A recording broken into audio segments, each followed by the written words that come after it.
Then we have a 42-year-old. It says 41, but it's like 41, 11 months and a week. Like he's 42 years old. He's taking on Joaquim Silva. And this is I don't want to say an interesting fight, but anytime Clay Guida fights, you know you're going to have a fun fight. Anytime. And some of the people that are newer here, right? You started watching UFC because of COVID, potentially. It was the first and only sport back for a while.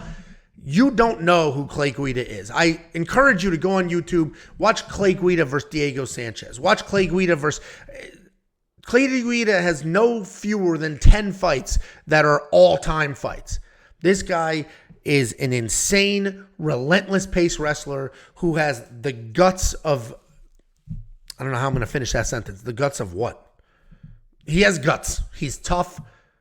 He's athletic. He's fast. He's a wrestler. He has a ton of cardio. His nickname is the Carpenter because he's literally a union carpenter. Did not quit that job to continue doing it. And good for him, because that pension is going to pay your bills the rest of your life, not the UFC pension, because there isn't one. But anyway, Clay Guida is a nonstop guy who will outpace 90% of people. And even at 42 years old, he can keep that pace. He can keep working.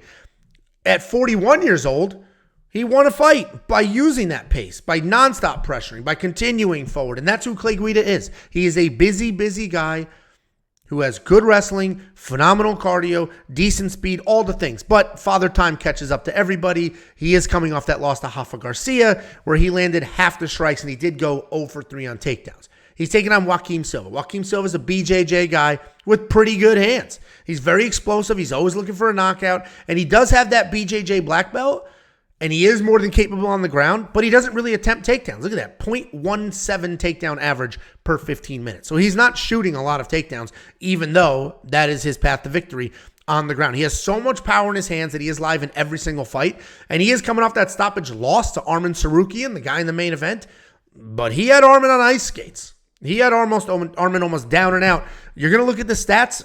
He didn't get recorded for a knockdown in that fight, but Arman was in a bad way for a minute or two there because of Joaquim's power. MMA is a young man's game.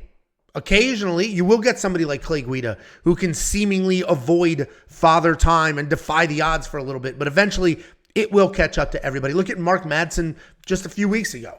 He actually looked phenomenal. He looked phenomenal for the first minute or whatever of that fight, and then what looked like a pretty innocuous strike put him out. I'm positive somebody was like, what does innocuous mean? It just means uneventful, not that big, just a regular ass strike. Put him out. And that's the same type of Clay Guida situation we could be in. He's 42 years old. The cardio, at a certain point, your body is like, nah, man, I've had enough. And that might happen here. Joaquim Silva's the pick. I'm very confident in him. And yes, it is only 3 rounds, and Clay Guida could potentially outwork Joaquim Silva, but Joaquim Silva's a tough guy. He's got very good jiu-jitsu. He's got big power in his hand. He's got all those things. This is a Joaquim Silva pick, a Joaquim Silva play. No bet on him just yet, but the more I talk about it, the more I break, the more confident I get in him, and the less confident I get in an older Clay Guida. I do wish he would have told us, because anytime you get a legend, he's a straight-up legend. And if you disagree, like, you don't know this sport. Clay Guida is a straight-up legend. I do wish some of these guys, as they hit the end of their career, would tell us ahead of time. Like what Robbie Lawler did. This is my last fight. I am retiring. So the UFC can do a proper, a montage, a proper farewell, like what Zombie did. Like these guys, yeah, Clay Guida never won a belt, neither did Zombie. These guys that have entertained us at this level for this long, I encourage you to go look up Clay Guida's body of work. These guys deserve a proper send-off with people cheering and clapping, all those things. An interview, even if he loses. They deserve all of that.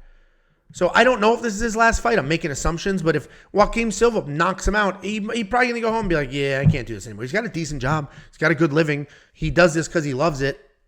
Anyway, that was a long rant to say, I hope this is not Clay Guida's last fight, or if it is, I hope he tells everybody so he can get a proper send-off.